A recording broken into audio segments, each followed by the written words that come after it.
Waiting becomes dangerous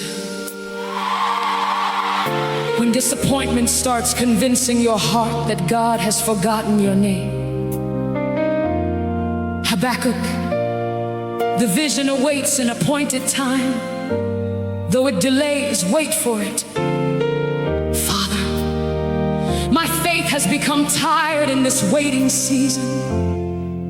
I have prayed, watched, hoped, and wondered why the answer has not arrived. Do not let delay empty my heart of trust.